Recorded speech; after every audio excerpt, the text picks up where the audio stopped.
നമസ്കാരം. നമ്മുടെ ചാനൽ ഒമോയറിലേക്ക് സ്വാഗതം. ഇന്നത്തെ topic solve the problem or leave the problem, don't leave with the problem. മനസ്സിലായല്ലോ? നമ്മൾ പ്രശ്നത്തിനെ സോൾവ് ചെയ്യാൻ നോക്കാം. സോൾവ് ചെയ്യാൻ പറ്റിയില്ലെങ്കിൽ വിട്ടുകളയാം. അതിൻ്റെ കൂടെ ഓരോ ദിവസവും ഈ പ്രശ്നങ്ങളുടെ കൂടെ ജീവിക്കാൻ ശ്രമിക്കുമ്പോഴാണ് നമ്മുടെ ക്വാളിറ്റി ഓഫ് ലൈഫിനെ അത് ബാധിക്കുന്നത്, അല്ലേ? നമ്മൾക്ക് പ്രശ്നങ്ങളില്ലാത്തവരായിട്ടൊന്നും ആരുമില്ല. എല്ലാവരുടെയും ജീവിതത്തിൽ പ്രശ്നങ്ങളുണ്ട്. അപ്പൊ ഈ പ്രശ്നങ്ങളെല്ലാം സോൾവ് ചെയ്യാനായിട്ടുള്ള നമ്മുടെ ലോജിക്കൽ കോൺഷ്യസ് മൈൻഡ് വെച്ചിട്ട് നമുക്ക് ഉള്ള കഴിവുണ്ട്. മാക്സിമം നമ്മളത് ചെയ്യുന്നുമുണ്ട്. നമ്മൾ വളരെ സംതൃപ്തരായിട്ട് പോകുന്നുമുണ്ട്. ചില സമയങ്ങളിൽ നമുക്ക് അത് സോൾവ് ചെയ്യാൻ പറ്റാതെ വരുമ്പോൾ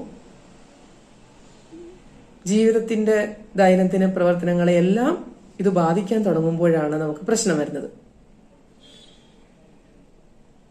ഇത് വളരെ അനുഭവസ്ഥരായിട്ടുള്ള ആരോ എഴുതിയിട്ടുള്ള ഒരു കോട്ടാണ്. തീർച്ചയായിട്ടും അതിലൊരു സത്യമുണ്ട്. അതുകൊണ്ടാണ് എനിക്ക് ഇതൊന്ന് പറയണമെന്ന് തോന്നിയത്. നമ്മളുടെ സാധാരണഗതിയിൽ നമ്മൾ നമ്മുടെ പ്രശ്നങ്ങളെല്ലാം സോൾവ് ചെയ്യുന്നത് നമ്മുടെ എക്സ്പീരിയൻസ് വെച്ചിട്ട്, അല്ലേ? നമ്മുടെ ആ ഒരു ലോജിക്കൽ മൈൻഡ് വെച്ചിട്ട് തന്നെയാണ് നമ്മളെല്ലാം സോൾവ് ചെയ്തുകൊണ്ടിരിക്കുന്നത്. അല്ലാണ്ട് സോൾവ് ചെയ്യാൻ പറ്റാണ്ട് വന്നു കഴിഞ്ഞാൽ പിന്നെ പ്രശ്നങ്ങളായി, ടെൻഷനായി, സ്ട്രെസ്സായി, അത് ഉറക്കത്തെ ബാധിക്കും. നമ്മുടെ പ്രൊഫഷൻ, നമ്മുടെ റിലേഷൻഷിപ്സ്, സ്റ്റഡീസ്, ഫാമിലി, എല്ലാത്തിനും നമ്മളത് ബാധിക്കും. ശരിയായ രീതിയിൽ നമുക്ക് 100% നമ്മുടെ പ്രസൻസ് ഓഫ് മൈൻഡ് ഉപയോഗിക്കാൻ കഴിയില്ല ഏതെങ്കിലും പ്രശ്നങ്ങളിലേക്ക് നമ്മൾ പെട്ടുപോകുമ്പോൾ. അതല്ലേ സത്യം? പക്ഷേ അവിടെ പറഞ്ഞിട്ടുണ്ടല്ലേ, ലീവ് ദ പ്രോബ്ലം. അങ്ങനെ നമുക്ക് ഉപേക്ഷിക്കാനായിട്ട് ആർക്കും നമ്മുടെ മനസ്സ് സമ്മതിക്കില്ല. ഒരു പ്രശ്നങ്ങളെ അങ്ങോട്ട് വിട്ടുകളയാൻ, ഉപേക്ഷിക്കാൻ നമ്മുടെ മനസ്സ് നമ്മളെ സമ്മതിക്കില്ല. അങ്ങനെ നമ്മൾ വിട്ടുകളയാൻ തയ്യാറായാൽ അതൊരു സറണ്ടറാണ്. അത് ബുദ്ധിപരമായിട്ട് ചിന്തിക്കുന്നവരാണെങ്കിൽ തീർച്ചയായിട്ടും അതിനെ വിട്ടുകളഞ്ഞ് മുന്നോട്ട് പോകും. നമ്മൾ അങ്ങനെ തന്നെ ചിന്തിക്കണം. അതാണ് നമ്മുടെ ജീവിതത്തിൽ നല്ലത്. ചുമ്മാ പറയുന്നതല്ല. നമ്മൾ എന്താണ് നമ്മുടെ പ്രോബ്ലം സോൾവ് ചെയ്യാൻ പറ്റാത്ത ഒരു പ്രശ്നത്തിനെ, നമുക്ക് പരിഹാരം കിട്ടാത്തൊരു പ്രശ്നത്തിനെ നമ്മൾ വിട്ടുകളയാൻ ശ്രമിക്കുന്നത് എന്ന് തീരുമാനിച്ചാൽ ആ നിമിഷം മുതൽ ആ പ്രോബ്ലം ഓട്ടോമാറ്റിക്കലി സോൾവ് ആകും. നമ്മുടെ കോൺഷ്യസ് മൈൻഡിന് ചെയ്യാൻ പറ്റാത്ത കുറച്ച് കാര്യങ്ങളുണ്ട്. ചില പ്രോബ്ലംസ് അതിന് സാധിക്കില്ല. കോൺഷ്യസ് മൈൻഡ് വെച്ച് ചെയ്യാൻ ചിലപ്പോൾ സാധിച്ചെന്ന് വരില്ല. അപ്പോൾ തീർച്ചയായിട്ടും നമ്മളതിനെ വിട്ടുകളയണം. വിട്ടുകളഞ്ഞു എന്നുള്ള സെക്കൻഡ് മുതൽ അത് പോവുകയല്ല. ആക്ച്വലി അവിടെ അതിന്റെ വർക്ക് തുടങ്ങിക്കഴിഞ്ഞു. ഓട്ടോമാറ്റിക്കലി സോൾവ് ആക്കാനുള്ള ഒരു പവർ കൂടെ നമ്മുടെ ഉള്ളിൽ തന്നെയുണ്ട്. നിങ്ങൾ പലരും കേട്ടിട്ടുണ്ടാവും, മാഡം ക്യൂറി 3 വർഷത്തോളം അവർ ഏതോ ഒരു പ്രോബ്ലത്തിൽ അവർക്ക് ചെയ്യാൻ പറ്റാതെ, സയന്റിസ്റ്റ് ആയിരുന്നല്ലോ, പറ്റാതെ 3 വർഷത്തോളം അതിൽ ശ്രമിച്ചുകൊണ്ടിരുന്നു. അത് കഴിഞ്ഞിട്ട് അവര് എനിക്കിത് പറ്റില്ല, ചെയ്യാൻ പറ്റുന്നില്ല എന്ന് ആ വിഷയം വിട്ട് അവർ കിടന്ന് ഉറങ്ങുവാണ് രാത്രി. സംഭവത്തെ അവർ ഉപേക്ഷിച്ചു. ഇനി എനിക്ക് ചെയ്യാൻ പറ്റില്ല, എങ്ങനെ വെച്ചാവട്ടെ. പിറ്റേ ദിവസം രാവിലെ അവർ കാണുന്നത് അവരുടെ കൈപ്പടയിൽ തന്നെ അതിന്റെ ആൻസർ എഴുതി വെച്ചിരിക്കുന്നതാണ്. അത് അവര് തന്നെ എഴുതി വെച്ചതാണ്. അപ്പൊ അതിനുള്ള കഴിവ് അവരിലുള്ളിൽ തന്നെ ഉണ്ടായിരുന്നു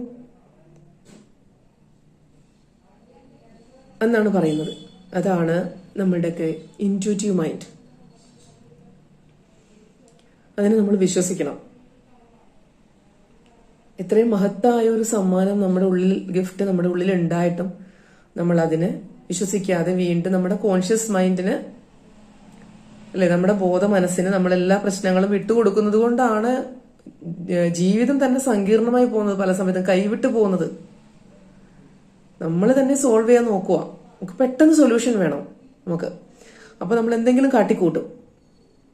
അങ്ങനെ കുറച്ച് സമയത്തിനുള്ളിൽ എന്തെങ്കിലും കാട്ടിക്കൂട്ടുമ്പോൾ അത് വലിയ പ്രശ്നങ്ങളിലേക്ക് പോകും.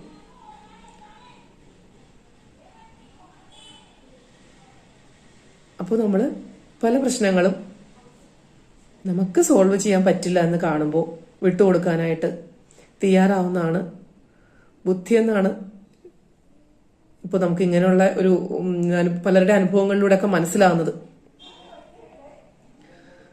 ഐൻസ്റ്റീൻ പറഞ്ഞിട്ടുണ്ട് ഒരിക്കൽ, ഇല്ലേ, intuitive mind is of secret gift and rational mind is the faithful servant. അപ്പോൾ നമ്മളിപ്പോൾ കാണുന്ന മൈൻഡ്, ചലച്ചുകൊണ്ടിരിക്കുന്ന മൈൻഡ്, എല്ലാ പ്രശ്നങ്ങൾക്കും സൊല്യൂഷൻ ചോദിച്ചുകൊണ്ടിരിക്കുന്ന മൈൻഡ്, അതിനെ നമ്മൾ അത്രയ്ക്ക് അങ്ങോട്ട് വിശ്വസിക്കരുത്. അതിലും വലിയൊരു ശക്തി നമ്മളുടെ ഉള്ളിലുണ്ട് എന്നുള്ള ദിവ്യമായ ഒരു സമ്മാനം തന്നെ ഉള്ളിലുണ്ട് എന്ന് മനസ്സിലാക്കി മുന്നോട്ട് പോയി കഴിഞ്ഞാൽ പിന്നെ പ്രശ്നങ്ങളൊന്നും ഇല്ലല്ലോ. പിന്നെ ലൈഫ് വളരെ സ്ട്രെസ് ഫ്രീ ആയി സമാധാനം സന്തോഷമായിട്ട് നമുക്ക് ജീവിതം മുന്നോട്ട് കൊണ്ടുപോകാൻ പറ്റും. അപ്പോൾ നമുക്കതിനൊന്ന് ശ്രമിച്ചു നോക്കിയാലോ. നമ്മൾക്ക് നമ്മളുടെ പ്രശ്നങ്ങൾ സോൾവ് ചെയ്യാൻ പറ്റില്ല എന്ന് വന്നാൽ ജസ്റ്റ് ലീവ് യുവർ പ്രോബ്ലംസ്. അപ്പോൾ അത് സോൾവ് ആയിക്കോളും. അതിനുള്ള സൊല്യൂഷന്റെ ഒരു വഴി അവിടെ തന്നെ കിടക്കുന്നുണ്ട്. നമ്മളത് വിട്ടുകളയാൻ മാത്രമാണ്. നമ്മൾ തലയിൽ വെച്ചുകൊണ്ട് നടക്കേണ്ട ആവശ്യമില്ല, അല്ലേ? നമ്മൾ ട്രെയിനിൽ പോകുമ്പോൾ നമ്മുടെ സാധനങ്ങൾ വല്ലതും നമ്മൾ ചുമക്കുന്നുണ്ടെങ്കിൽ നമ്മൾ തലയിൽ ചുമക്കേണ്ട കാര്യമൊന്നുമില്ലല്ലോ, ട്രെയിൻ ചുമന്നോളും എന്ന് പറയുന്ന പോലെ നമ്മുടെ പ്രോബ്ലംസും നമ്മളെല്ലാം ഇറക്കി താഴെ തന്നെ വെക്കുക. അത് ഓട്ടോമാറ്റിക്കലി സോൾവ് ആവുന്നതിനെ നിങ്ങൾക്ക് കാണാൻ പറ്റും. Okay, thank you.